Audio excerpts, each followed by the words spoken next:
Welcome to the Paul School. On behalf of our school, I want to say thank you for joining us this evening. We joined tonight together to discuss a most serious matter that not only affects our small corner of the world here in Wakefield, but also our greater society, and that is the rise in heroin use, addiction, and its impact on our community.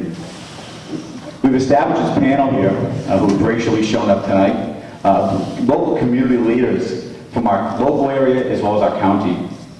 Not for you to ask them what they're going to do about this problem, but really rather to problem solve with you about how we can address this matter. This isn't a problem for local law enforcement to solve or community mental health. It's not a problem for the schools, it's not the churches, and it's not our local businesses. It's our collective problem.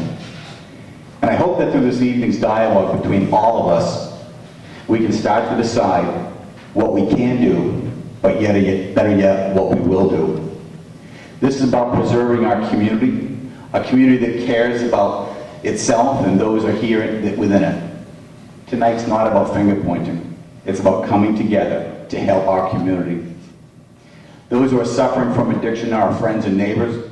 They're our family members. They're our students. They're part of our community. I have high hopes tonight that our dialogue promotes a partnership and a commitment to addressing our concerns and developing solutions. I've asked Mr. Chris Soul, he's our 7th grade social studies teacher, to moderate this forum. Mr. Soul is a new resident of Wakefield, so I turn the podium over to Mr. Soul. Thank you again.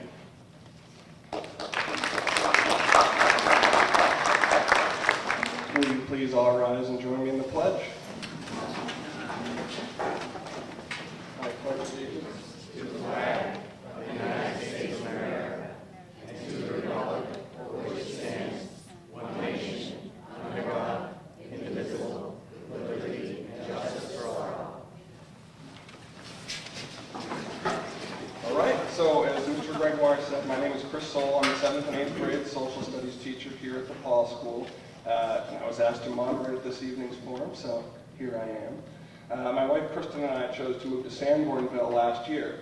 We wanted to live in a safe town, the kind of place where you can walk your dog at night and see the stars, the kind of place where kids can ride their bikes around the neighborhood in relative safety. So far, our first year in our first home here in town has been wonderful. A few weeks ago, I was presenting a lesson to my 7th graders about push and pull factors of migration, which is essentially people leave places or get pushed out for different reasons, usually negative, like lots of crime, natural disasters, high taxes. People go to places, get pulled for different reasons, to be close to family, new jobs, good schools. I asked the students for some examples, and after many, many great contributions from the kids, one student said drugs as a push factor. I then related a story to the class about my cousin. And one of the reasons she recently was pushed out of Manchester recently posted signs in many public parks asking coaches and parents to scan fields for needles before allowing activities to commence. It's very unfortunate that so many residents here, or so many residents there, are faced with such issues. As a class, we breathed a sigh of relief that such things aren't happening here and moved on with our business. A couple weeks later, we have the realization that even wholesome small towns like Wakefield are not completely sheltered from these kinds of occurrences. We as concerned community members are here tonight because we care about our young people and our town. This community and its children are depending on us to invent some reasonable solutions in order to respond to the illegal drug problem here in our home. Tonight we are happy to host various stakeholders and experts from different community groups and agencies to answer your questions. In a few minutes, I will invite members from the audience forward to ask specific questions or share experiences that might help guide our conversation and problem solving here tonight. First, I believe it's appropriate to hear from our panel. If you folks could introduce yourselves and explain to the public your role in all this, that would be greatly appreciated. My name is Gregoire, I'm the principal, and I'm here representing the school for any questions you might have regarding the incidents that led up to this matter and how we're dealing with it at the school. I'm Michael Durstein, superintendent of schools. My role is to answer any questions regarding the school district as a whole, as well as schools in general. Lino Avalani as one of your local state reps and a longtime local business owner.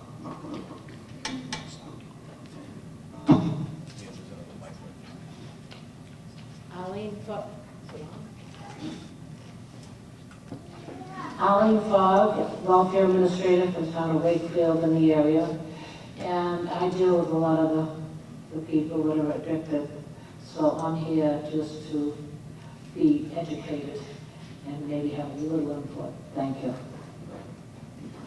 Ken Fifield, police chief.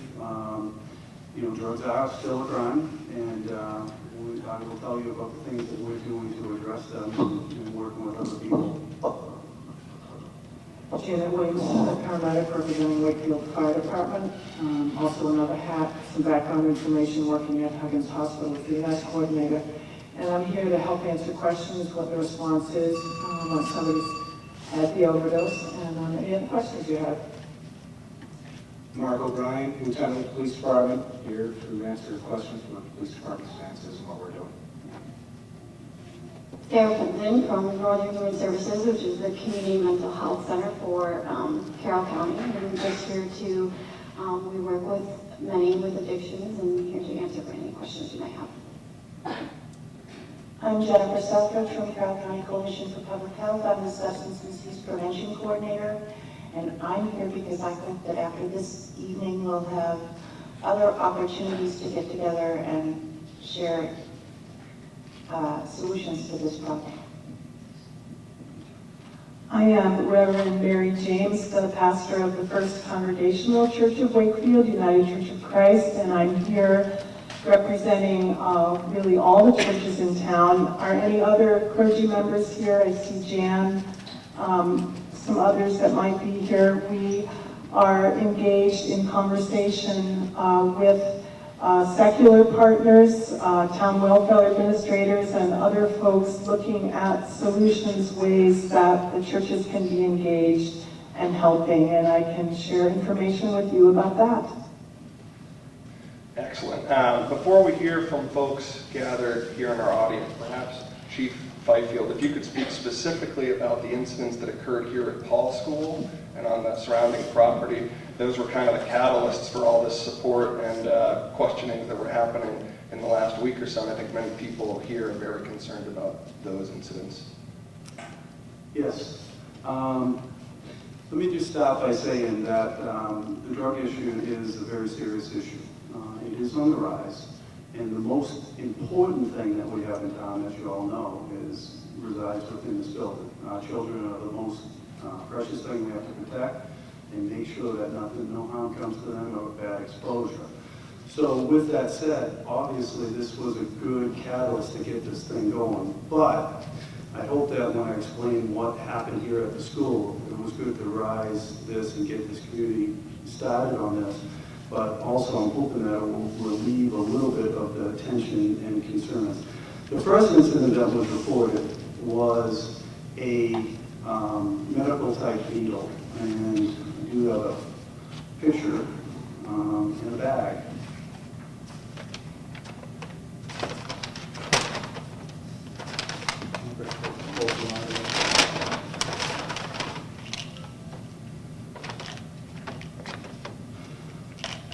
So the first needle we picked up was found on the property.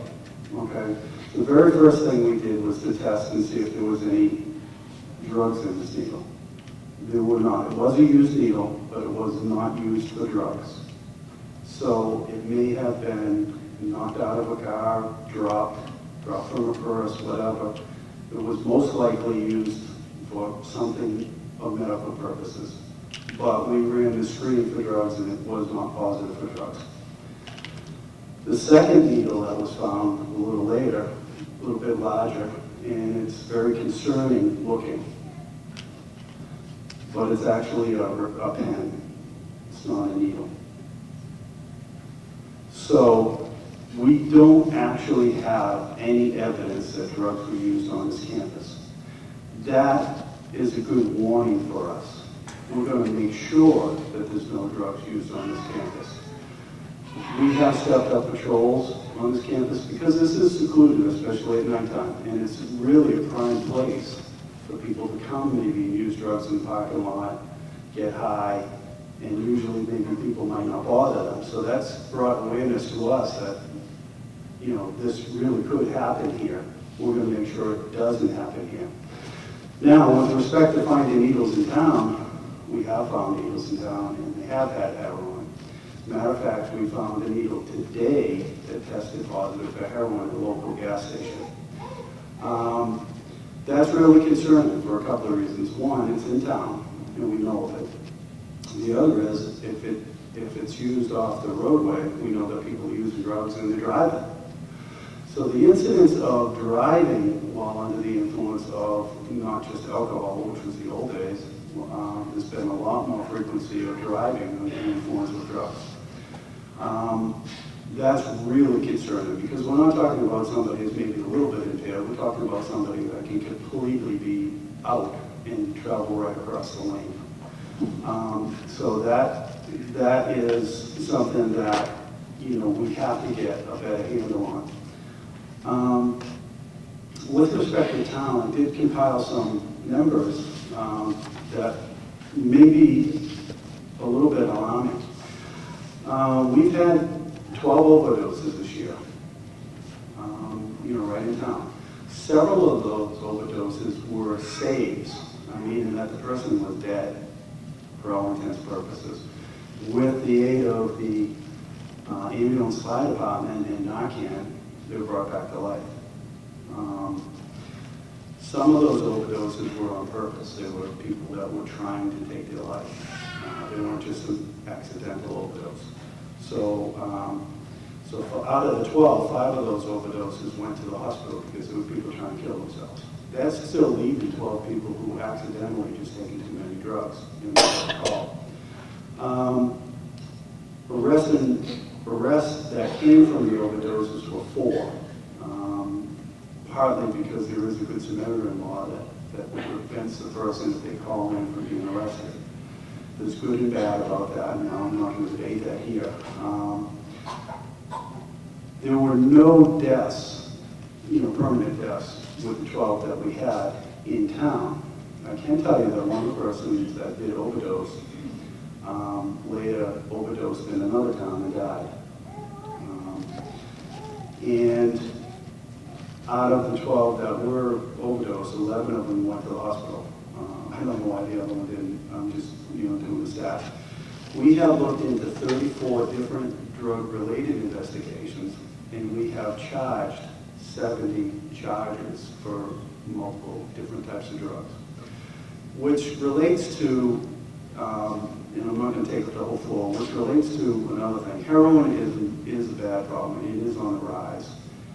Also with heroin is the mixture of fentanyl into the heroin, which the result is that if the person is used to taking a certain amount of heroin and then they get some of their dose, if you will, is mixed with fentanyl, that can overdose them. And they don't know it. They think they're buying heroin and they may be buying fentanyl, which is more powerful, and that has a very bad reaction. But lesser drugs are still a problem. And lesser drugs, in my opinion, are a gateway drug to the more severe drugs. And, you know, there's this old adage that not everybody who smokes marijuana takes heroin. Well, that's absolutely true. But everybody who's taking heroin has smoked marijuana. So there's a connection there. And I'm not going to open that debate either right now. But what I can say is this, is that a lot of people view this as strictly a personal issue with people. They don't want to tell on people. They don't want to tell about the neighbors, and they don't want to call. If we're going to get on top of this, we need more information, we need more calls, and we need to know what's happening. And you have to take it from the stage of, well, that's their personal business and I don't want to call on them, to it's no longer their personal business, it's all our community's business, and we need more information. We will do what we can with it, and we will try to go places. But a big component, as you all know, to drugs is not only the arrest And there needs to be arrests and there needs to be consequences. But what do we have for services in this county to help us cure the person or get them set in the right way? So those are, you know, obviously I have more details later I can answer for you, but that's just kind of where we are in Wakefield right now. A quick follow-up, and really anyone on the panel can answer this, but it's going to sound bizarre, but is there a type of person in your experience that's more likely to be on these types of drugs? Is it more men, more women? Is it low income, high income, young people, old people, or is it truly non-discriminatory?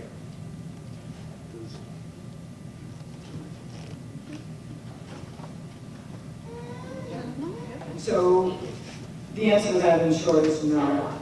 As somebody who responds to most of these overdoses, I can tell you it's male, it's female, it's the 15-year-old, it's the 35-year-old, it's the 59-year-old. It runs the gamut. And one of the reasons we see this is heroin is so cheap compared to some of the other drugs that people get used to. And I guess like everything in the economy, it's affected what people are doing. And so we're just seeing a tremendous amount. It's inexpensive, it's easy to get. And as Chief Whitefield said, the worst consequence of all of this is the dealers are no longer just doing pure heroin. And as funny as this sounds, if they were still selling pure heroin, we wouldn't be seeing anywhere near the number of deaths that we're seeing. But they're cutting it with a variety of things. And this fentanyl acetate, which is not the same fentanyl as we treat pain with, it's a different derivative of it, is so strong and so powerful that somebody who's used to taking X amount of heroin takes a drug that they don't know it's cut with fentanyl, and we're finding them dead with a needle still in their arm, and that's how quick it acts. And it is all across the population. There is no one profile. It could be in one of us in this room, quite honestly.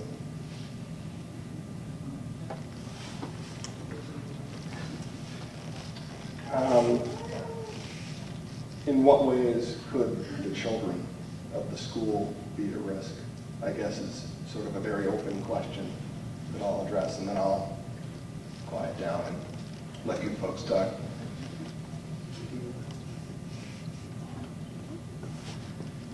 I'll give a quick answer. We have seen parents who are trying to take care of kids while they're addicted to heroin, and it's not a good mix.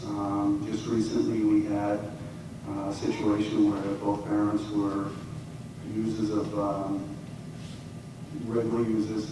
We went there and we dealt with it, and we took the kids. That they need to be taken, they go with DCYF. Drugs, parenting, and kids doesn't mix.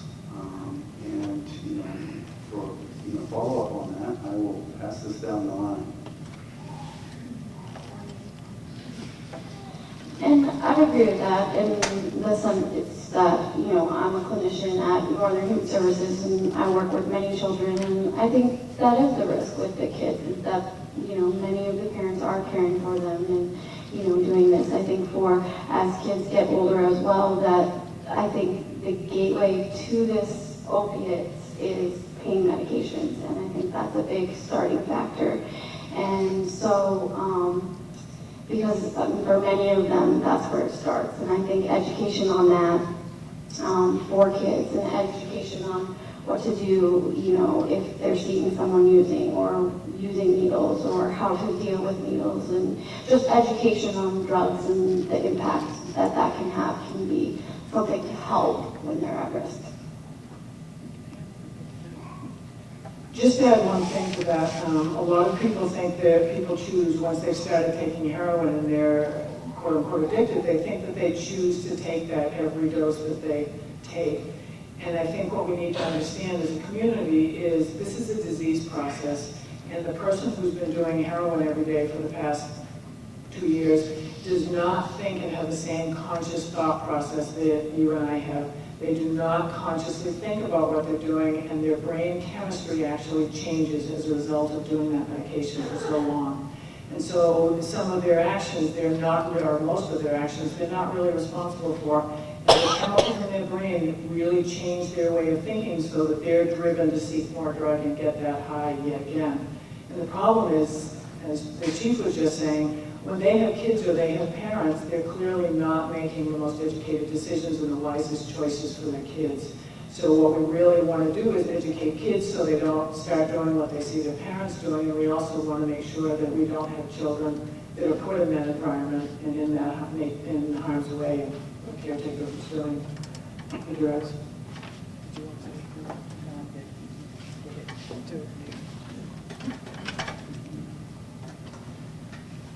I would agree with all of that and add to it that when a scenario of addiction arises in the household, there is a ripple effect of many social emotional factors, all kinds of neglect that begin to happen because of the addiction, the pursuit of getting the next fix, the cost of that, as you said, Chief, parenting and drug use don't mix. And so we see various forms of neglect emerging, and we see isolation. And I think social isolation is a whole other risk factor for families and kids. One of the great preventive things that we can all do is to be very engaged in life, engaged in activity, engaged in our communities, engaged with our neighbors, and work together against the kinds of isolation that can easily arise when a family is at risk.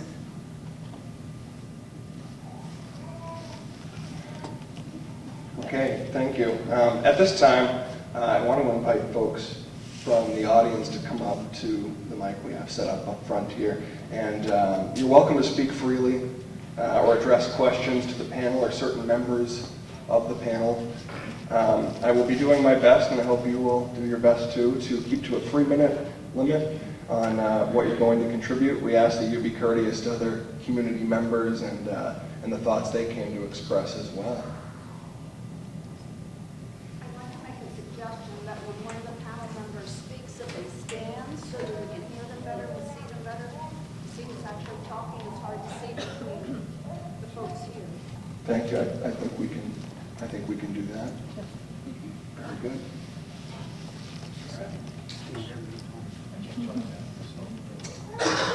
I suppose so. Thank you. Hi, I don't like to talk with my back to people, so nervous thing, but I'd like to piggyback on what some of the people said here today. I'll introduce myself. I'm here as a resident tonight. I'm a trooper out of state police out of Troop E. I was formerly a police officer in Wakefield, where I started my career. I just want to tell you some of the things that I'm seeing and I've worked at several different barracks throughout the state, and it's kind of a cookie cutter. We have kids that are 18 to 23 years old that you pull over and they have track marks up their arms like they've been doing it for 30, 40 years. Their veins are collapsed, and a lot of times it started, like Sarah said, it's opiate use. And I always like to talk to them afterwards as a person and try to figure out where they started their addiction. And 9 times out of 10, it's, I hurt my back at work. The doctor put me on OxyContin or oxycodone, and I got addicted. And now it's cheaper for me because of my insurance to just go out and buy an $8 bindle of heroin and do that. The other thing I want to mention is I think a lot of times this addiction is tearing families apart, and we need to have some kind of a support system in the town or the community for the families, because it's tearing families apart. One other thing that I'll mention, and I'm seeing a lot, is they're shooting. It's not just heroin; it's opiates. We got to focus on that. It's opiates. They're shooting anything that they can get because they're addicted. We got to stop. In my opinion, yeah, there needs to be consequences for this, but we can't look at them as junkies. We got to help them out because they're embarrassed about it. I have people that can tell me that they were master mechanics, they were architects, they were something at one point, in some reason that this drug bit them. And they're embarrassed about it, that's why they're hiding. And it's a disease ease as far as I'm concerned. I'm no medical expert, I'm no paramedic, but I've had my share of bringing people back on the side of the road that were the same age as my son, and you got to kind of look at that. So I just wanted to bring that up. We got to kind of embrace this. Not everybody's bad, and it's not just because they're poor. You know, they're in a low-income area. There's no age gap, but I will tell you that some of it also is, I see people self-medicating because they have mental illness. They start smoking marijuana to help with their anxiety and depression, and then the next thing you know, they're dabbling in heroin. And it all started because of mental illness, and they haven't been diagnosed properly. They don't have the doctor that they can go see to get this. But I just wanted to mention that because this is some of the experiences that I have out there, and to piggyback on what the chief said, there has to be consequences, and there's another thing called tough love. I see a lot of mothers come out saying, all right, because these people are manipulators, the people that are on this, they will manipulate you to the day. They know what they're doing as far as manipulation goes, and they have to hit rock bottom to be able to want to help themselves. So, do I think that everyone needs to go to jail for this? No. But the families, we got to focus on the families of these people, because they are definitely the ones that are hurting the most and wondering what they did wrong. So my suggestion to the panel and the churches and the leaders is to have some kind of forum, some kind of once a month forum for families that can get together and talk about it. Because I'll tell you right now, there's probably everybody in this room can relate or has somebody that they're related to or know that's going through this, and it's tearing people apart. Just don't be embarrassed about it. Thank you.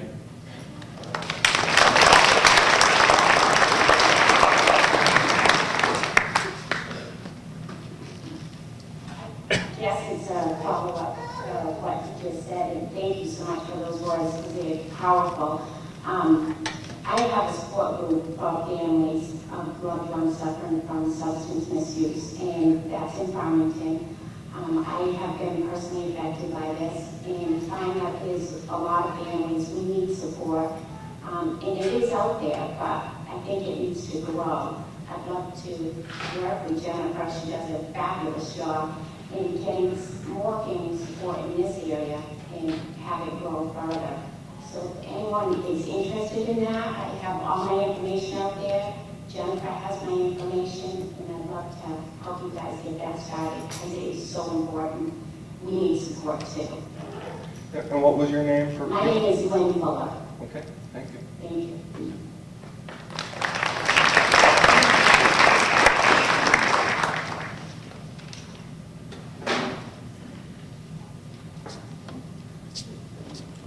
So I sit kind of on both ends of the fence. I have a 6-year-old daughter here. We are very active in the community. I coach yoga cheering.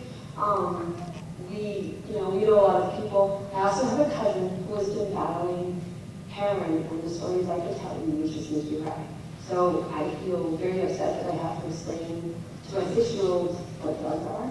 They're kids. They should not have to be overwhelmed with these intense kind of conversations, but the world that they're growing up in, they need to have some form of a base to know right from wrong. And I think actively as parents, having their own version of an open window with their kids to know anything that's out of the ordinary for what your kids should be doing is a huge, huge thing. I also think that coming from someone who has a very intense, she's sitting in prison right now. She is 38 years old. She will never see light again. And it's a really sad story.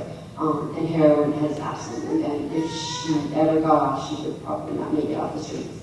And I watched her lose everything, house, kids, her own business. She was at a friend's camp one night, and it happened to be there, and it took one time, one hit, one curious person, and gone, everything. But at the same time, you need to be able, if you have a family member that is struggling with any kind of opiate addiction, anything at all, and it just doesn't fit right, trying to approach them, fix it with them, it's not working. I think it's a family and friends who shouldn't be ashamed to seek alternate help for them because they're not going to get it themselves. They don't think anything's wrong. And if they do think it's wrong, they're certainly not going to admit it to you before they admit it to themselves. You have to be able to back it up. Tough love, there's so many different levels to it. You just have to be willing to give your version of it and stick to it. And as far as our kids go, I just think being active, being aware, every friend that they have, they came home from school with a new friend. I want to know who your new friend is. You want to hang out with them? I want to know who their parents are. I want to know what you're doing when you're at school, when you're on the bus. And it's not because I don't trust my kids, but I still want to know what they're actively doing. They're kids. They only have the tools that we give them to make the right choices. And I think that's huge, absolutely huge. They shouldn't have time to sit at home and play video games every day. They should be out doing something. They should be aware. I live in an area that's really close to town. I see you guys visit on a regular basis into the area I'm in. It saddens me. My kids have to come into their house because some of the kids that are in the area, I know who the parents are, I know what the parents are doing, and I don't want to say you can't play with them, but they can't go over a hill because I don't want them near that house. And I think that's sad. I just think that's really sad. As a community, we really need to all, I think, step up and need to work together. It isn't an individual thing, this is a community problem. Thank you.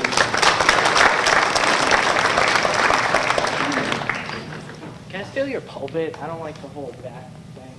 You can borrow my pulpit. Oh, you got notes up here? Hey, everybody. Hi. Kind of to jump off of what she just said is, my name's Gabe. I run kind of a youth mentorship through the skate park. And I grew up in this town. I moved here when I was 12 from Lynn, Massachusetts, which is just as delightful with drugs. What I'm seeing, I did Paul School and I did Spalding, and I mean, I have lived through all of my friends overdosing, and some of them didn't. And I'm 24 years old, and I have to speak at some of my friends' funerals and look at young people in caskets. That shouldn't be a thing. I work with a very small group of kids, with myself and a few of my friends who are recovered addicts. And we run a skate park, almost ministry, but we don't shove it down your face. What I'm seeing from the young kids is that there is no sense of community for the younger people. And what the younger people say to me is, now I'm talking about the kids that aren't on sports teams, and the kids that aren't really smart. I'm talking about the sped kids and the kids that don't fit in, and the kids that would hang out at a skate park, all right? They don't feel like they have anywhere to go. And so they hang out with the drug kids. And the drug kids offer them a sense of community because you were all in this together. You were all addicts together. And this is how it starts. And it's a gateway. Like you said, I completely agree with what you said. It starts out with smoking a little pot, drinking, and then it builds up. And then you're a heroin addict. And it's terrible. And there's no reason for it. This is America. You know what I'm saying? And so I have a question for you guys, I believe we should work on the kids before they are on heroin and offer more creative services for the kids to have creative outlets. These are children, they're supposed to be creative, and especially in places like East Wakefield or in Union where there's absolutely nothing, not even streetlights, and I live out in the middle of nowhere, and I was a kid out in the middle of nowhere. You get into trouble. So we need more services and positive reinforcements for these kids because their parents are addicts, like somebody said. A lot of the parents are addicts. And they don't have the positive reinforcement they need to grow and flourish into adults that can one day run this country. And so what are we doing for the kids? Alternative services for the young people before they get on this, and difference from like cheering and ball-related sports and stuff like that. You know what I mean? When I was 12, we got the skate park built, with your lovely family, and we got that built, and then I have been donating my afternoons and my money and everything to rebuild the ramps down there with just me and the kids. And that was great. All of those kids stayed out of trouble when we did that. And we need to do that again. So just maybe put together a board or something, or I don't know how town things are run. Do something. Anyway, that's my spiel. Thank you.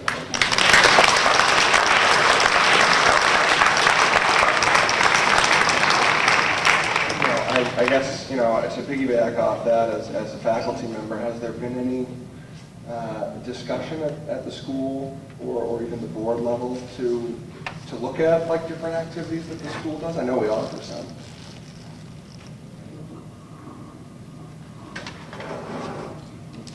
Gabe, I appreciate your input. It's actually something that is being discussed currently in Milton, and it's nice to know that there is a skate park in Wakefield. I didn't know that. Is it still operating? Yeah, we just added a bunch of new ramps and fixed the old broken ones a couple days ago. And it's behind the farm. Well, that's fantastic. It's good to know because the youth that I speak with, they're not the athletes. They're not in performing arts. They're not in clubs. They're looking for something to do. And one of the most common recommendations that they give to me as their superintendent is, Mr. Terzi, can we get a skate park? Can we have a BMX park? Can we have somewhere to hang out other than those non-lit streets at night that there isn't any activity for them? So I appreciate knowing now that there's at least access to a place that students are requesting, and I feel it's very important for the adults to really think about how do you sustain places like that.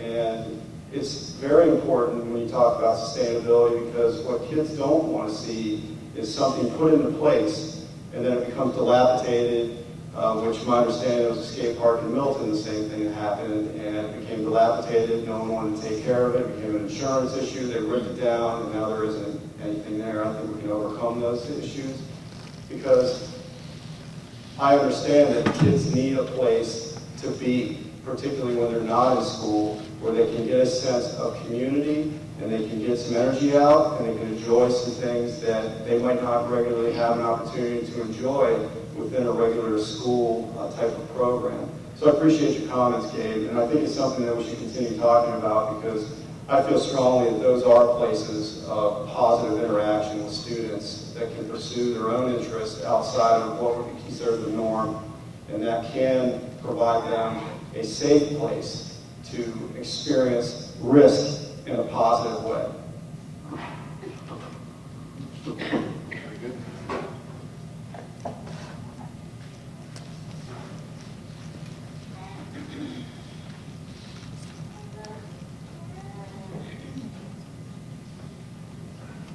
Hi, I'm Crystal.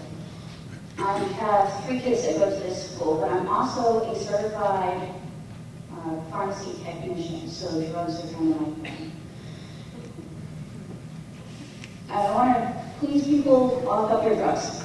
You don't know it, but it could be your kids, it could be other kids that are coming to your house who are just taking 1 or 2 and you don't notice. Please lock up your drugs. I was really grateful to see that there's papers out there about how to dispose of your drugs in the area, because I wasn't sure about that myself. Living here, what to do with my drugs. And I have an ADHD son. He's been through several different kinds trying to find the right drug for him, but now I have 3 or 4 bottles of stuff he's not taking just sitting in my house. What do I do with it? So this is great. There's paper out there. Everybody should grab one.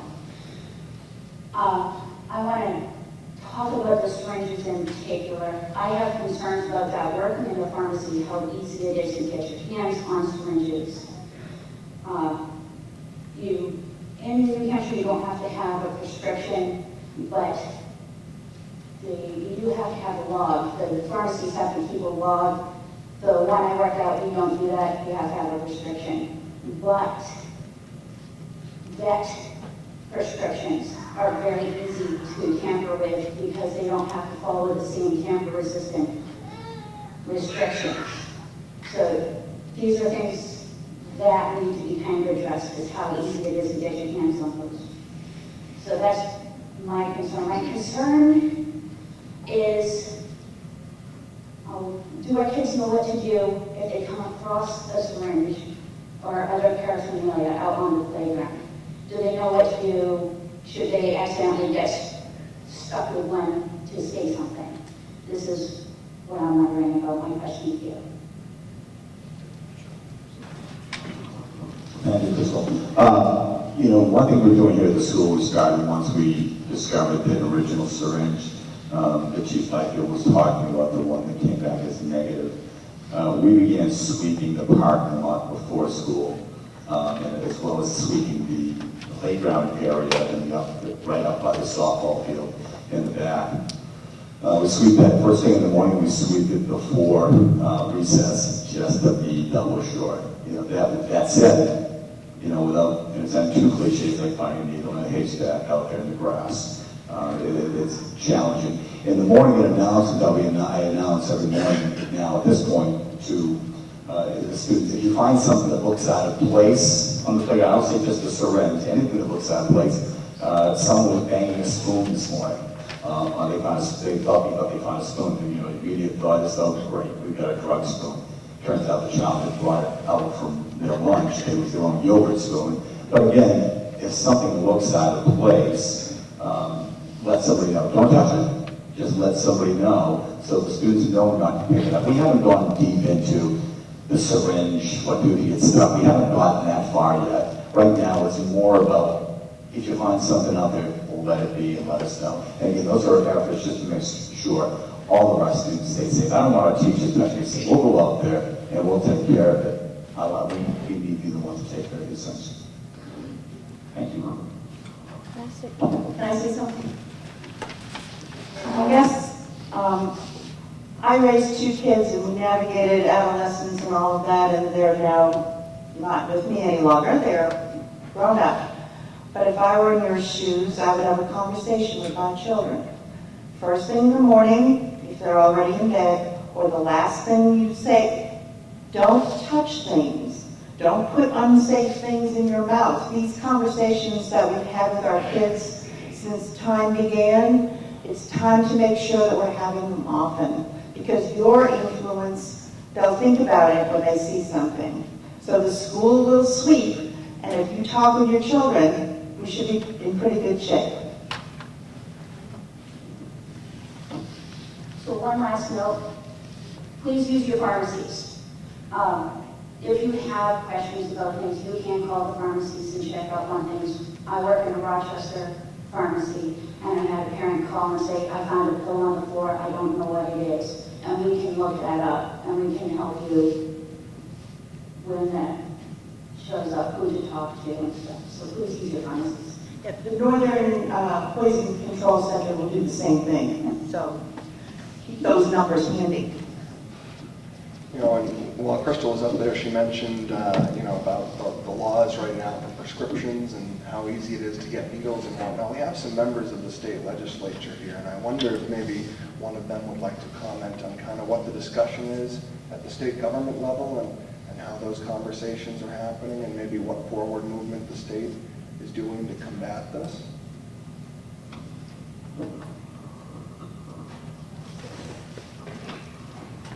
I know we're working on a workman's comp issue with opiates. I don't know how that's going to all play out, but they're going to be able to start monitoring prescriptions and to allow people to not double dip on all the availability of opiates and prescriptions and everything else. That's all that I am working on. I will get to the prescription requirements for needles. She brought up a good point. Some do logs, some don't do logs. I'm trying to get back to Mr. Baker and Mr. Chester on that. Ed?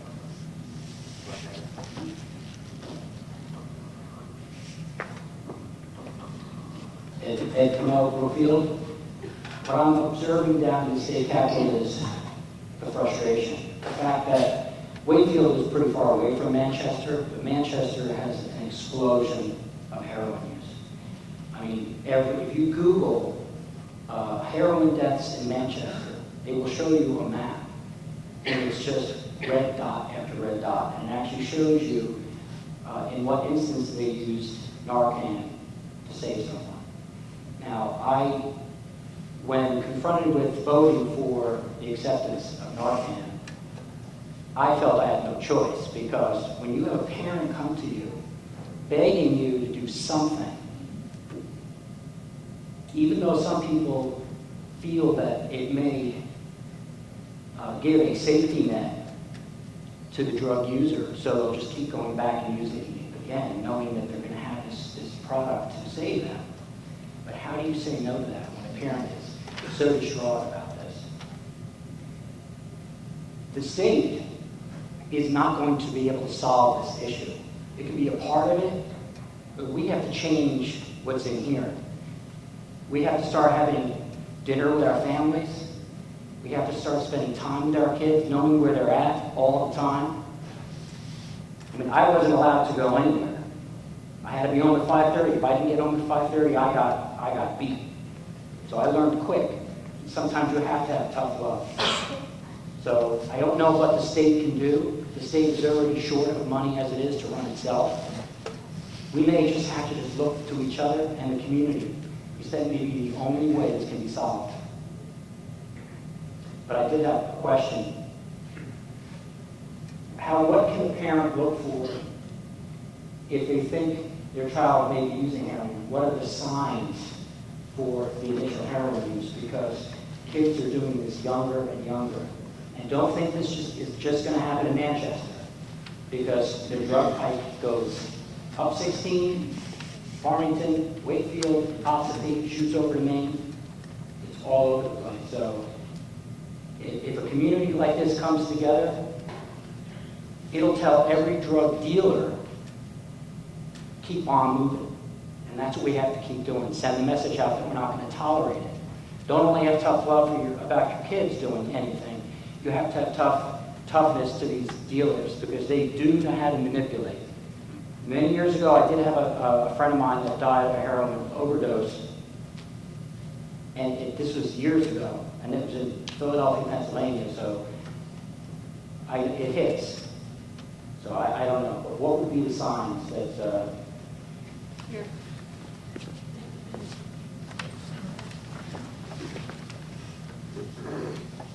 Very good question. I did put a one-page handout out on the table. I'm not sure if there's still any left, but it was looking for signs of heroin use.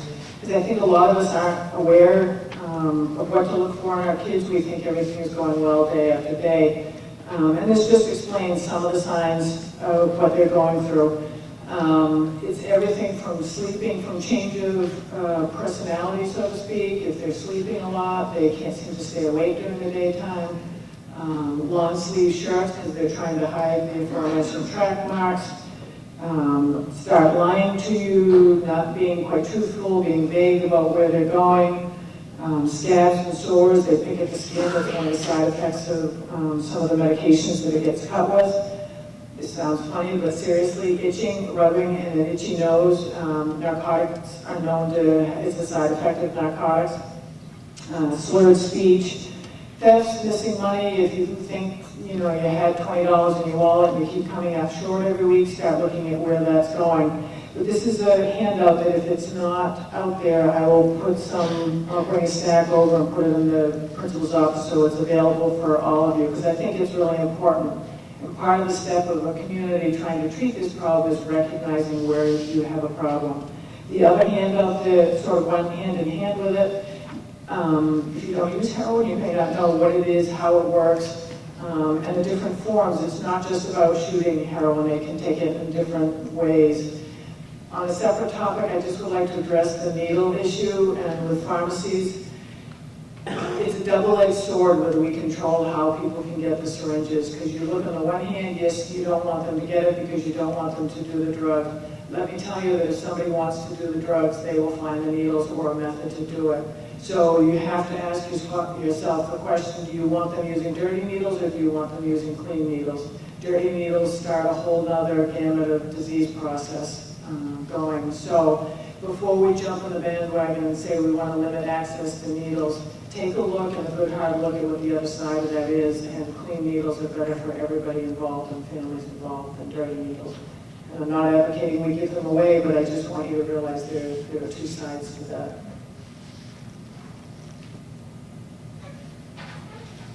I have a question. May I ask a question? Sure thing. A quick question, and I think maybe Gabe is the one to answer it. Gabe, what is the current state of our skate park? The last time I saw it, it was indeed very dilapidated, and it sounds as though there have been improvements, but I do think we have constituents in town who are willing to work with the town to make improvements, but I wondered where that stands now, because it was in fact unsafe and in need of repair the last time I saw it.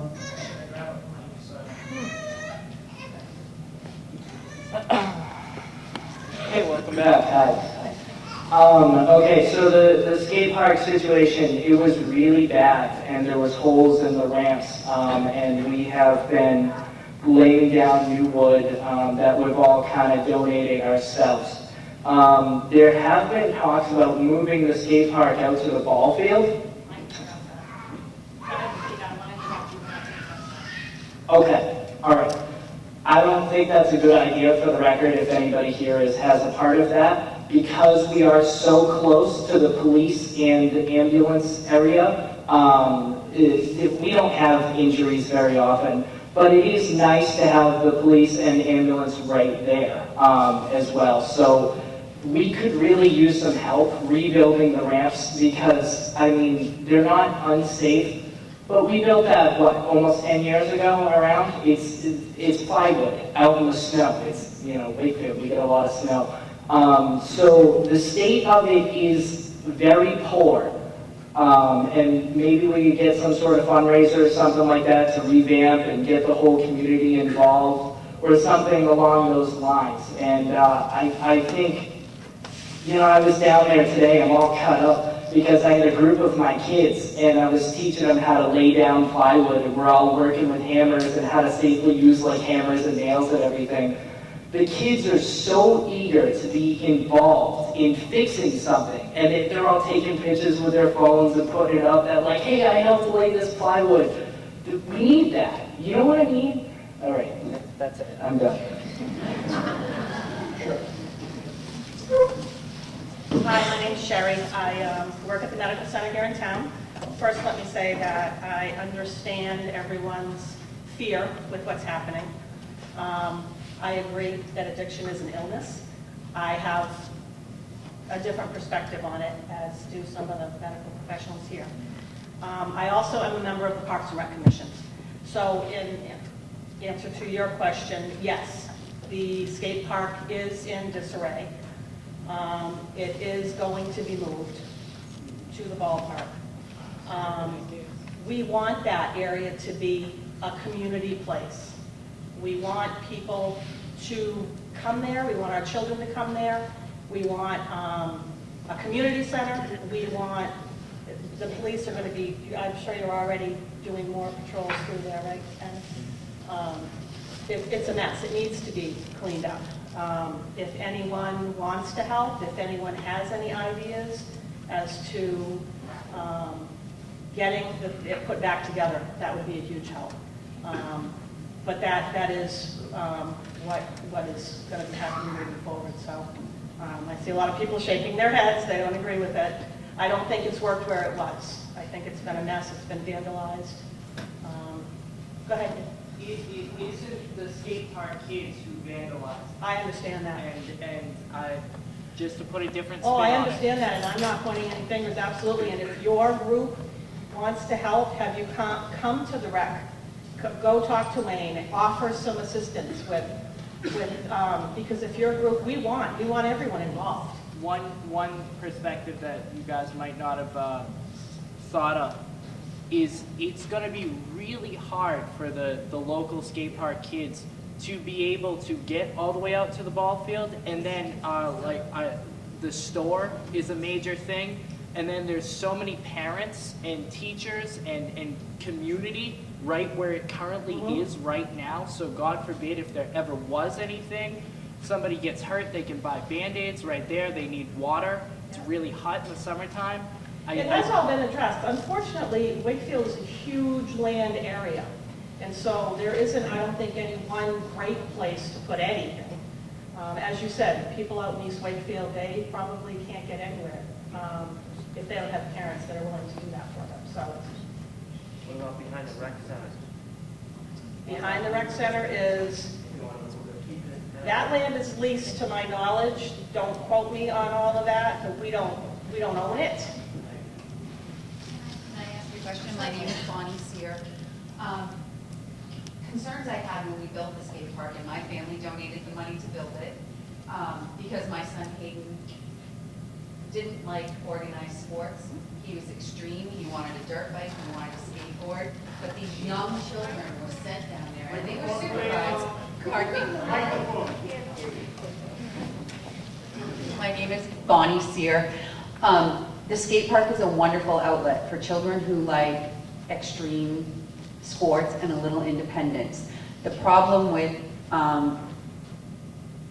I see with moving it is that you are going to make it secluded and easier for the drug dealer to get to your child. The reason we chose to support it where it is because we were supposed to, in the game plan, we were supposed to have a little pathway that would go over the brook, and the children could go to the police department or the fire department to go to the bathroom.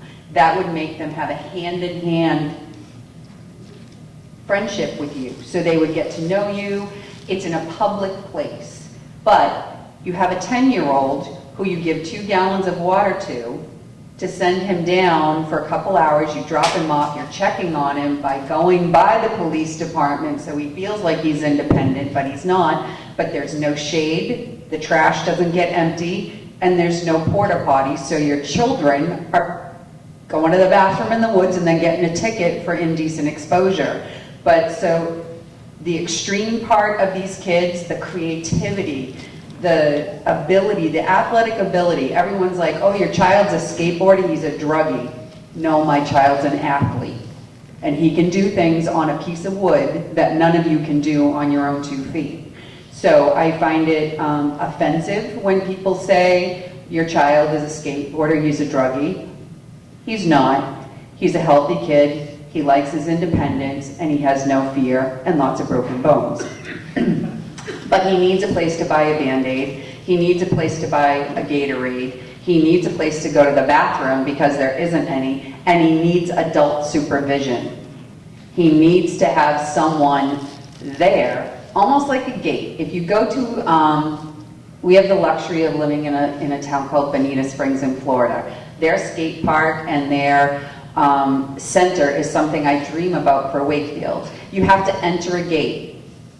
You have to look at an adult, and the adult makes the decision. After the parents come in and sign waivers and permission, there are certain times that BMX bikes can be there, there are times that skateboards can be there, and there are times that scooters can be there. And that, but they're never all the same because the interaction could be dangerous. But there's bathrooms, they're supervised. These children sign a drug-free, swear-free, rubbish-free oath. And if they break it, they're banned. They don't want to be banned because that's where they can go. They have the iPods plugged in, they're all jamming, but they're safe and they're supervised. And if, I guess I'm concerned that if you move it down to the ball field, and you said that it is being moved, I think that gives an avenue to the drug dealers in this town to get our children isolated and to pressure them into making choices. They're going to tell your child, you can't focus well in school or you don't really read well, smoke a joint and you'll calm down and you can read better. Oh man, you think you can't get that jump? Try a little bit of this white stuff and you're going to sail high. Because it happens down there, and then parents like me make their child uncomfortable because I'm sitting down there. You're watching the drug deals go on, and there's nothing you can do about it as a parent except get the hell out of here. It's not the skateboarders that are destroying the property, it's the unsupervised children and young adults. And going down to the ball field is just going to jeopardize our youth even more.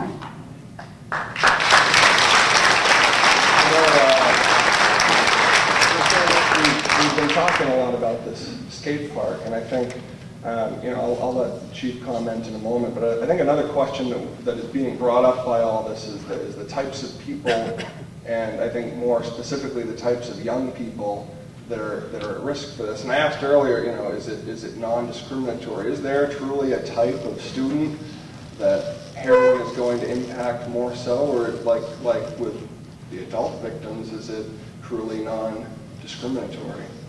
Chief, go for it. Yeah, Kim Fifield again. I'd like to address two of them. First of all, with the skate park, since the skate park's been in place, we don't have problems with the people who use the skate park. The kids that use the skate park has been a blessing. It gives them something to focus on. It's not those kids, except very rare isolated kids. But for the most part, they're very well behaved. They respect the area. They try to police it themselves. And they end up cleaning up what other people bring there. So that part said, the skate park's a great idea, and it's been run well by the people who put it together, and it needs more support. But it doesn't just stop at a skate park. There are other communities that do more than a skate park. Like Wolfboro has a center for the kids to keep busy, not just the sports kids. We need to do more. We need to let, at this point, we don't have a lifeguard.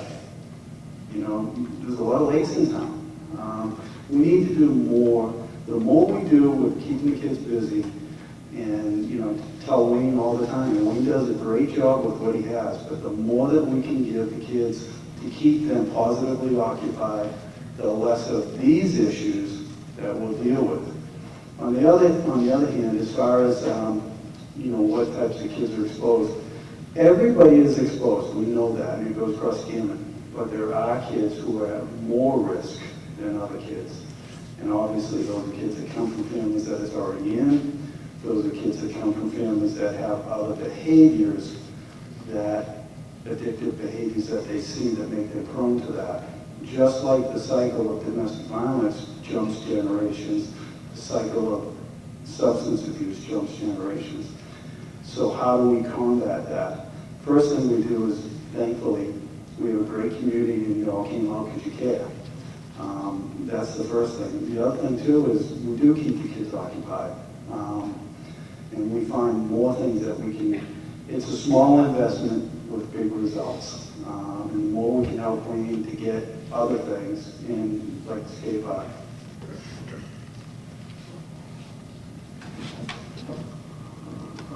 Yeah, I think what we're hearing quite a bit here is we're talking about the skate park, and we're talking about, it's talking about, making sure we sit down and have dinner with our families. We're talking about engagement, and students who are engaged, people who are engaged, whether young people or adults, don't fall into this trap, by and large. Certainly there are exceptions, and we hear about quite frequently about, athletes who are engaged in their activity.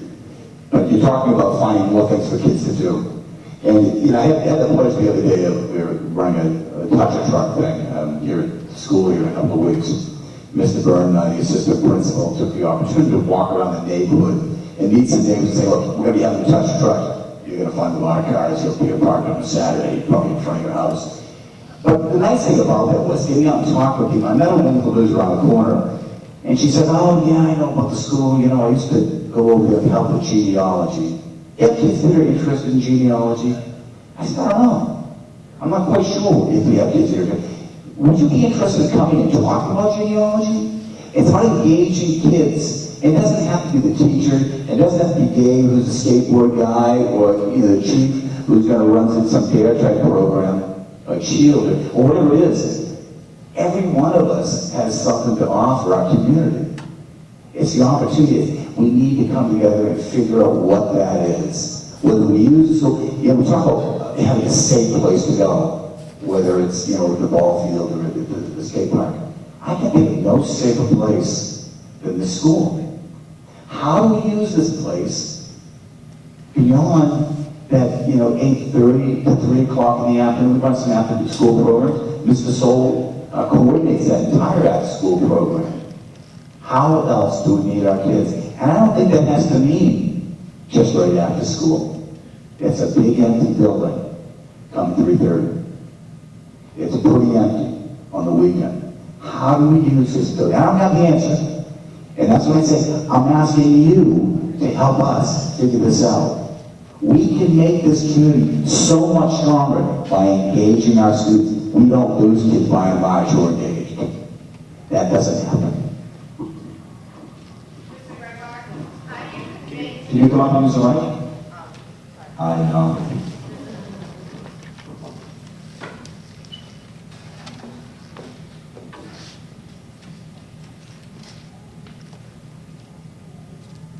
I want to know, how do you convey to the children that school, when they come to school, whether it's during school, before school, after school, this is their safe zone, should they not feel safe at home? Is that an ongoing conversation you have with the students? Or is it the beginning of the year, this is the student counselor, this is your teacher, you have to trust them? Because for me, if I'm coming into a new year, new teacher, you know it's your teacher, but we've all been through circumstances that we've seen in the news that you can't always trust the teacher. You can't always trust the janitor, whatever it may be. How do you convey to the kids on a regular basis that this is their safe zone and you're here to support them all the time? Yeah, I think that comes, you say there are stories where you can't trust the teacher or the janitor, and I get that. But it happens. Yeah, it does happen, and I get that fear and concern. I don't think it's outrageous. I would expect that it's not going to happen here, but we are vigilant about that. You know, we have discussions with students at the beginning of the year about making sure if there's a problem, let us know. And I tell them, when parents call me and say, oh, my child's being bullied, or he's being picked on, or he's not having a good time in the lesson. And thank you for letting me know, because I can't do anything unless I know about it. And so, if you're a parent, you see the Wakefield Weekly, you get a chance to look at that every week and put in there. Contact me directly, call me directly, let me know what we can do. In regard to letting kids know, I really depend on the teachers. The teachers know those students. I mean, we try to know them as the administrators really well, the best we can.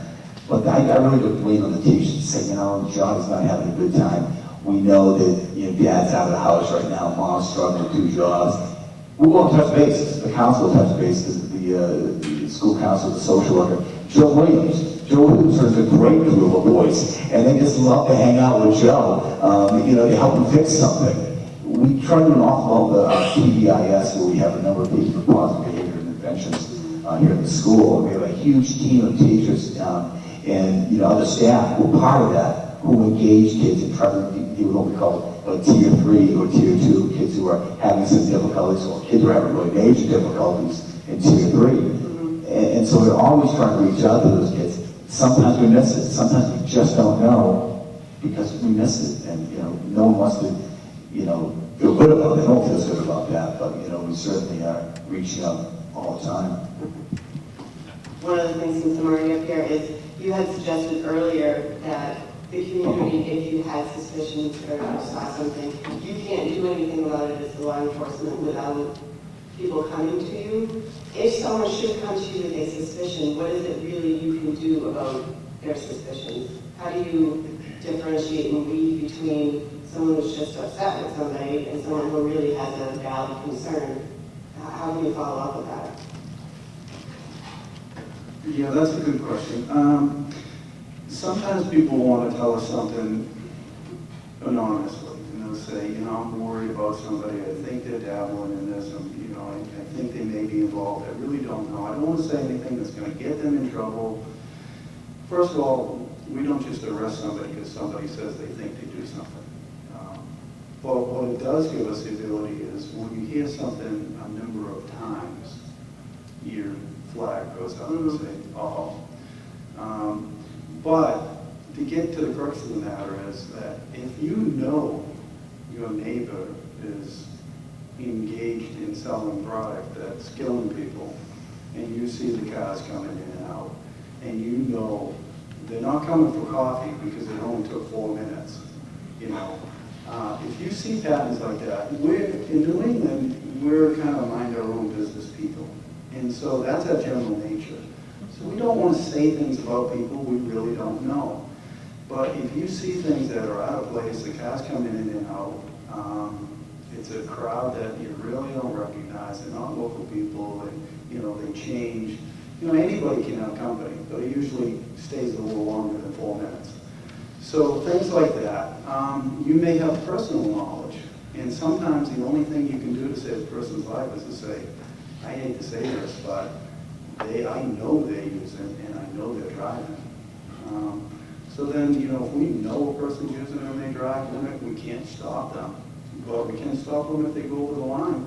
And then we can see if they're impaired.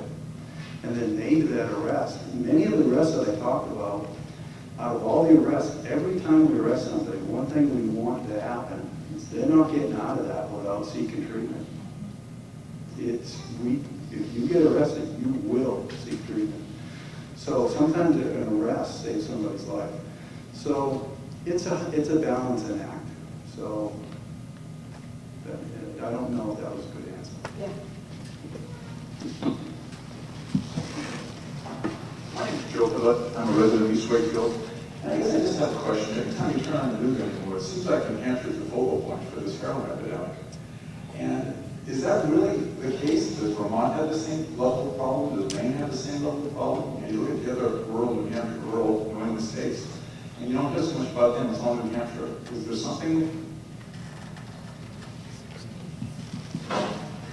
Actually, what they're calling, I went to a chief's meeting on this in New Hampshire, we're all concerned with it. And what they're calling heroin is the new rural drug. And I don't know why. Years ago, it used to come from the inner cities, and it used to be much more expensive. It used to be not as pure.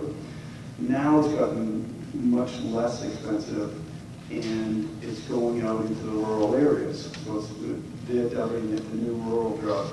And yes, in the Northeast, we have a higher influx of it than other parts of the country. And I don't know why that is, but we talked about a lot of those things. But yes, it's true. And there's no treatment for people. There's limited access to treatment for people in addiction. Carroll County is very low on treatment I facilities. think the whole state, we're 49th in the country for access to treatment. So that's a huge part of New Hampshire's problem, and that's why it's the topic of conversation. We don't have treatment for our people that are in crisis, so they can't get better. So that's different in Maine and Vermont? Yes, yes.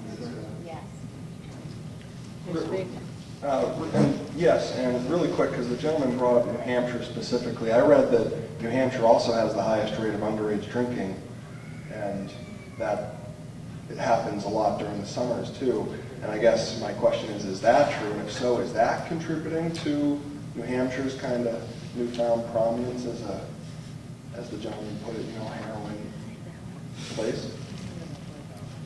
I think we're like number 2 for alcohol. Stand up and speak on the microphone. I'm sorry. Number 1.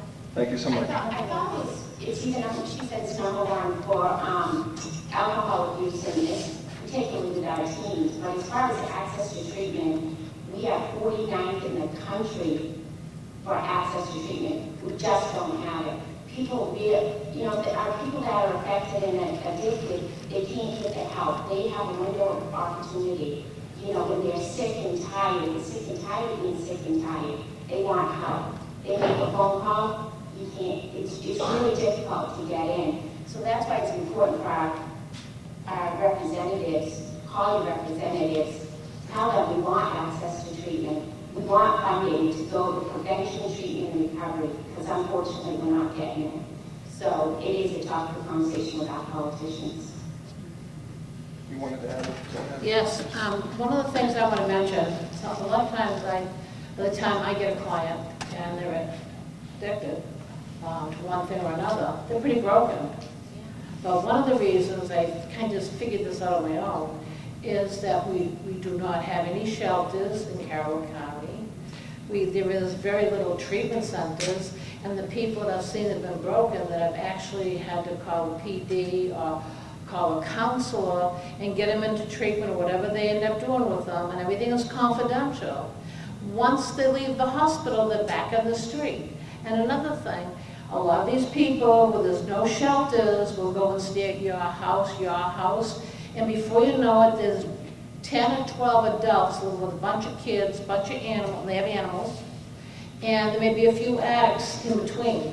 These kids are living in. and they come to the school and they try to act like they're normal and everything's okay at home. It's not okay at home. When I see a mother come in that's got 3 or 4 kids and she's got needle marks, or she's picking her face and she's trying, and I didn't say anything, and she would look at me and say, I'm clean now.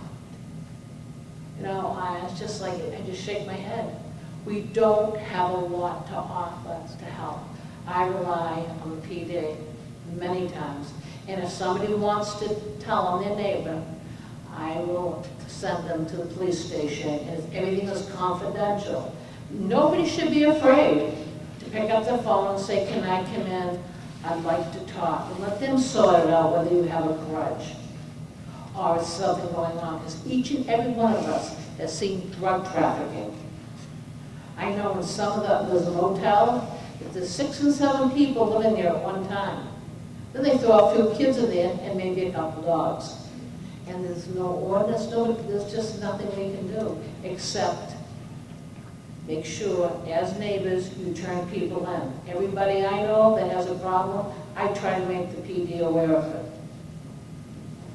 I'd like to let the gentleman talk. Thank you for being so patient. Hi, my name is Craig Brewer, and I've been living here for a long time, and I think Barbara made a good point about the school. School is a good outlet for all children to do whatever they want to do.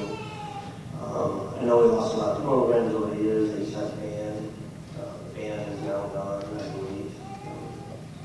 Which is a shame because not all kids are sports or skateboarders, but maybe they might be the next jazz musician, you know, who knows who they may be, but I think we need to find a way to have those programs put back in place somehow.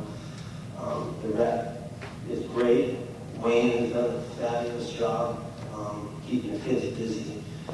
Our kids that use the skate park for a long time, you know, I used to see the track things, I still do. I haven't been there much this summer, but overflowing with trash. I think that's a shame. I hate to see it move out of town because a lot of the kids that live in town are able to ride a bike or a skateboard or a scooter or whatever they might want to ride over there or walk. And just watch the other people do the thing. I watch some of the kids every day, so I can't do it. But the other question I have is, my daughter did a SHIELD program last year. And I don't know if you offer that to level to all the kids through the school, or is it just like a certain grade, or how does that work, the SHIELD program?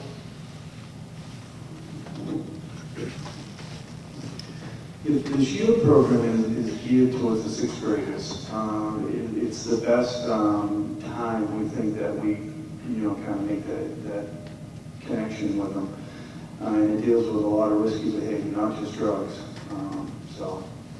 It's a good program. It's kind of our own Wakefield thing, but the school does it's a way for them to get comfortable with us, and so we're walking through here, and So it continues to go in the SHIELD program every year. Yes. And the other one last thing is cameras. Is there an avenue to maybe at least make the school safe? I know we can't go put cameras all around town and stuff, but is there a way to put camera out, whole out there, 360 is the whole area, just make this safe though? We do have cameras. We were talking today with one of the police officers who came over for something else, and I think there's a misnomer. You watch a CSI or special victims unit or something like that. I think we can zoom a camera in and enhance the photo and get a picture. We have a lot of cameras around the building again to make things safe. You look, you walk the hallway, you can see them. They're outside. They aren't going to pick up details. When we were talking about that first syringe that was found, the question was, can you find on the camera? Well, we might be able to see the area, but we probably couldn't make out the license plate from our cameras there. and we certainly couldn't make out when it was dropped or where it fell. I mean, we do have security cameras. We take security very seriously. If you ever tried to get in here to see your child anytime during the day, you got to go through the Get Smart doors just to get in to the building. So we do take it very seriously, but I think there are some limits to what we do have in place. Just a thought, but more programs in the school.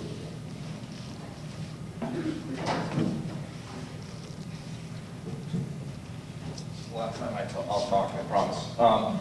Getting back to the signs of kids that are, possibly exposed. I don't want to say heroin. I want to say any drug, opiates. Let's not just focus on heroin.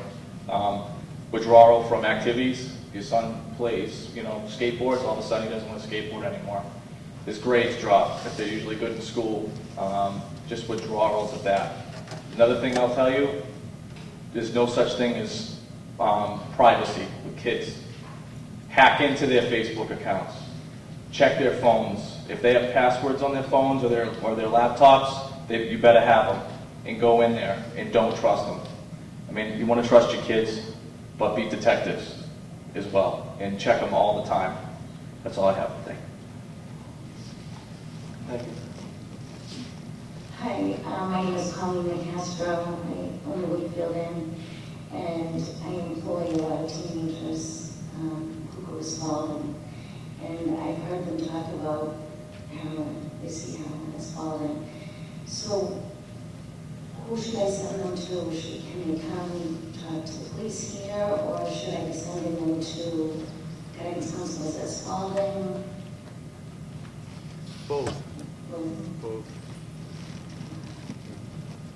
We have a big connection with, We do have a big connection with Rochester. We work with them. They have an SRO down there. But if information comes both ways, we do share it. And it's one of the scary things is, it's a great program they have there, but kids do leave town and get educated somewhere else and then come back. And you hope they're mixing with the right people. And sometimes they do, sometimes they don't. You have both. Well, and just to a point where they aren't necessarily involved, but they're just seeing it in when they're going in the bathroom. They'll, confide sometimes in people who aren't their parents, and we have some really different conversations, so I want to be able to send them to the place. Thank you. Just to piggyback on that, we also have a social worker here, Deb Wilson, travels to Spalding quite often and stays in contact with our Wakefield students that attend Spalding, and they can always bring information to her as well. I have a very strong relationship with Rochester School District and the central office there as well, and also the principal of Spalding I stay in communication with. So if a Wakefield student is encountering something they feel is not safe, they can speak with Deb Wilson, they can contact me. If they talk to the principal of Spalding, I would find that out as well. So we have a strong relationship with Spalding High School, and we have somebody that goes there on a regular basis that they can speak with.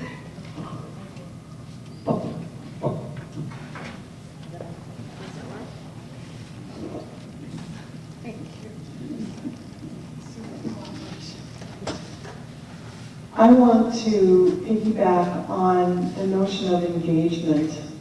This is so important, and I think we can add another word, that we want to be a community that cherishes our children and youth. And that's really easy to do in your own neighborhood, just to be sure that you are really cherishing the children and youth who cross your path. Colleen is doing that, and therefore these young folk feel comfortable talking with her. When you have that close relationship, when you cherish, you go out of your way to really care about and speak with kids, maybe even the ones that you want to say to your child, don't hang out with that child. Think about that a little bit. Maybe what that child needs is cherishing and inclusion.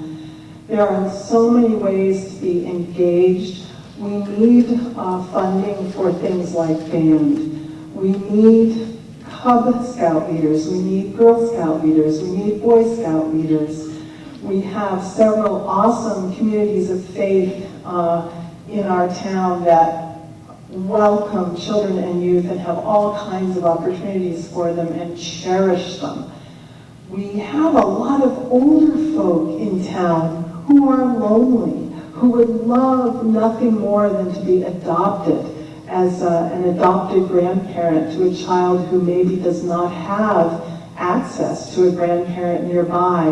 All of the churches can direct you to a wonderful elder who might love to have a friendship with a younger person. So if we can all take responsibility in every possible way for cherishing, reaching out, loving, engaging our kids, appreciating their unique forms of creativity, which sometimes are challenging, but just to be that kind of community that takes its responsibility toward children and youth on every level really seriously, relationship-wise, safety-wise, and yes, sometimes dollars and cents-wise. Sometimes we have to empty our pockets more than we might want to really make sure we have all the programs we need.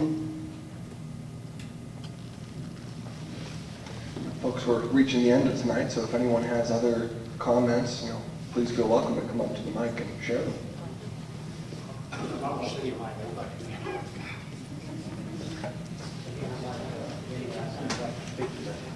Folks, look at your faces. First of all, the chief I know real well, and he's been involved in doing something about this long before this happened. I know we met at the police station with a bunch of the ministers. By the way, my name is John Hillman. I am a minister with the Cross Point Church in Rochester, and what I want to tell you is this. We have a gentleman there that started what they call Straight Street Outreach. You may have heard of it. But he started this with just him and one other guy, and meeting at the Commons in Rochester. And now it's growing. And just here recently we had put on a thing for the kids and the young adults and older adults as well at the Commons. And we've seen 5 different people turn their life around. Now we don't just present the gospel, we present help. We get them help. We find them help. And what I was going to tell the chief is that I'm going to have Eric get in touch with you. And it's so good to see somebody else here in the ministry, and I understand there's others here as well, because the biggest problem is involvement. And somebody mentioned, well, a lot of people don't want to get involved because it's none of my business. Well, when I see something going on that's going to harm a kid, and I don't have any kids in the school, they've long graduated, but I do have a lot of friends who have kids, and I love those kids. Just like I love the old people. That's why I'm in the ministry. I'm a nursing home minister, exactly what I do.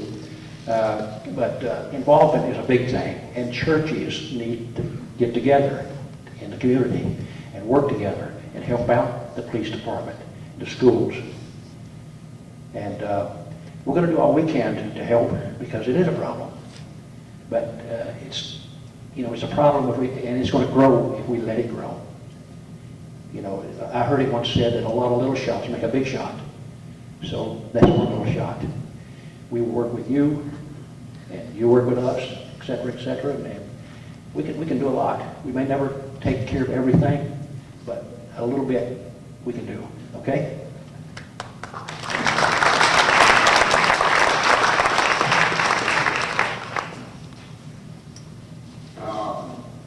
Hi, my name is Chris Rocher. I'm thinking pretty big on the whole thing of keeping kids active.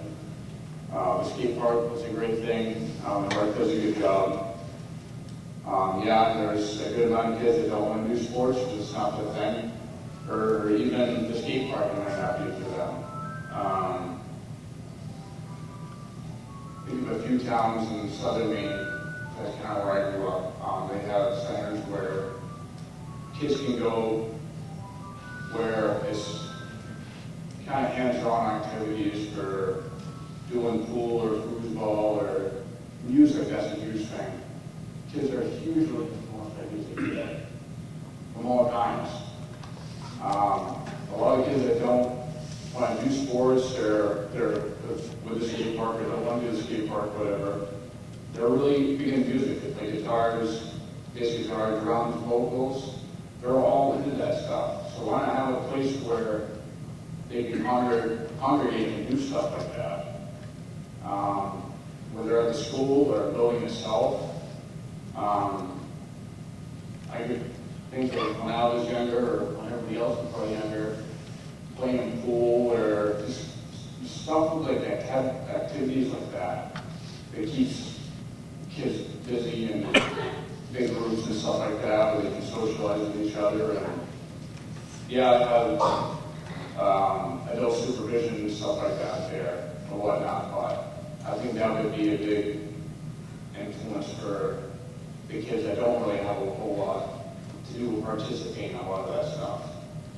A lot of kids today, they have parents that are working, all parents working jobs opposite of each other. First, third shift, they're home alone, don't have a lot of stuff to do. So yeah, it opens the door for kids to get into stuff like that. But that'd be one thing to consider, is to have an area for stuff like that, because some kids are into that stuff more than wanting to do all everything else.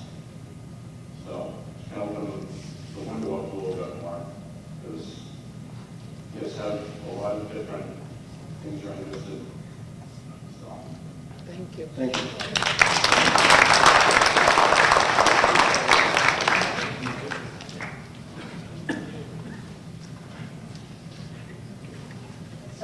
I hate talking in front of people, but my name is Nicole Gallagher. I have 3 children in school. I think we should focus on getting the school a priority first and making it a safe spot for the kids to especially do everything after school. I mean, I'm sure if we start a fundraiser and for game cameras or cameras at least, so we know that our kids are safe in school, recess, after school, anything, our kids are going to get more involved in everything if we feel safe. So if we start a fundraiser, I'm sure we can raise the money to get the cameras. It's not up just the school to get it. So I just wanted to start off by saying that. Thank you.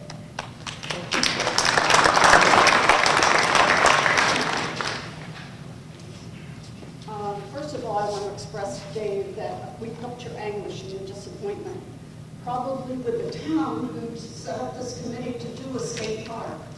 Apparently it was a great idea, and they were good people then, but they didn't follow through in maintaining the park. And what kind of a message is that sending to the children if you don't support them?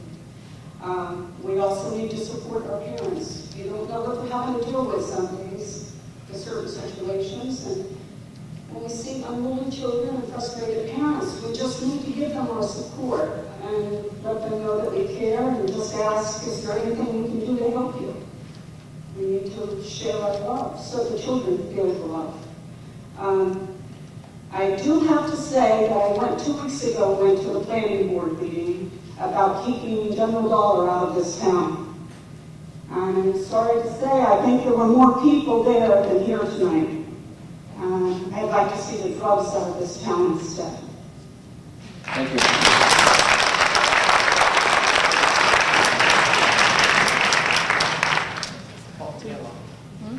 I wanted to touch on the skateboard park that he was talking about. What about like a vocational program in school? Something you could teach them how to weld, work with wood. The stuff you need for it is very inexpensive. You talked about the older people that are retired. I watched a program like that in the city years back. There was a retired auto body guy that gave his time. He was hanging around with nothing to do. He loved teaching the kids. And you guys have been teachers, you know. I've taught all kinds of young kids how to do things in the trades. And when they grab a hold of something, they're focused and they like it, and they're not going to, those aren't the kids that are going to drift off into that. It's the depression and, they're not happy with themselves, and that gets them off into the drugs. I've buried friends of mine. I've seen them in the box because they died, because they've done it. They drifted from one drug to another. I saw them when they cleaned up, and I was happy as could be. But then those people that have cleaned up, I've seen them in the box. And I've gone to so many funerals, it's disgusting. And I don't want to see that, you know. I hate drugs. I'd like to see them wiped out. But if you don't have the money to do it, maybe you can get the volunteers that'll chip in, you know. Like a MIG welder costs $200, you know. Scrap steel, heck, come down the garage, I can do all the scrap steel you want, you know. That kid goes home that learned how to weld. He's going to weld on his go-kart. He's going to weld on his, you know, his bicycle. You know what? That kid's not going to be, he's going to be focused on something.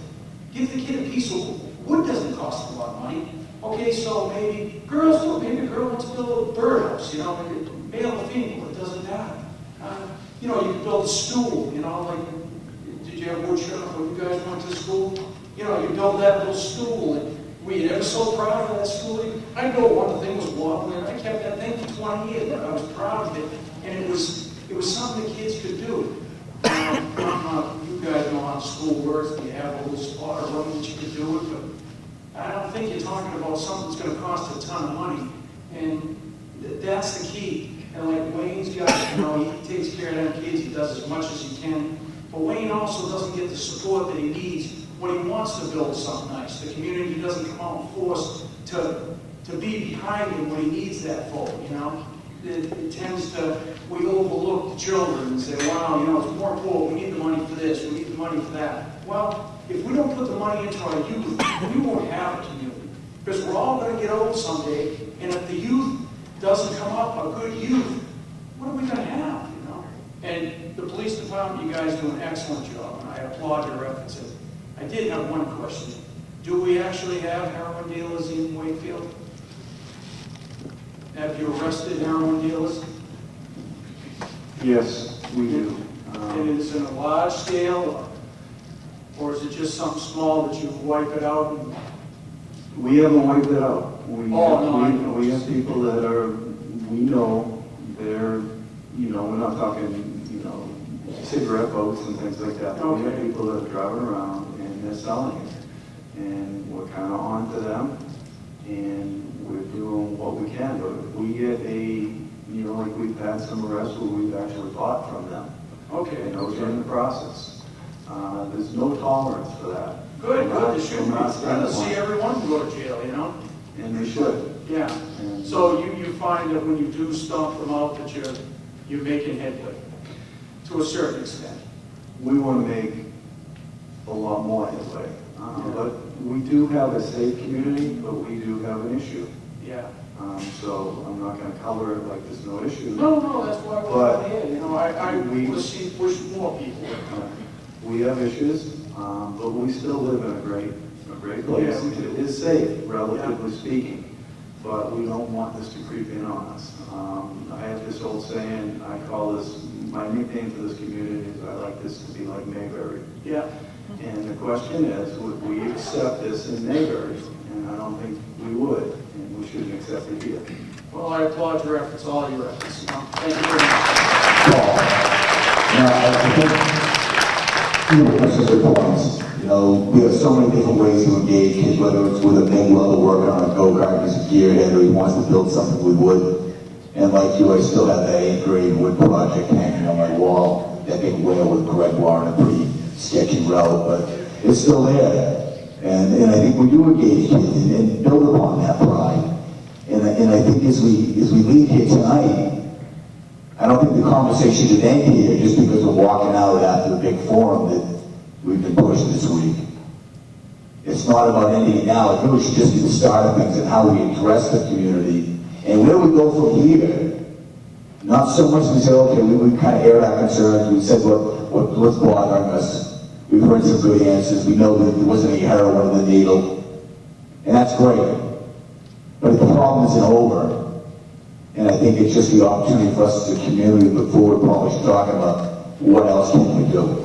How do we engage those kids so we don't lose them?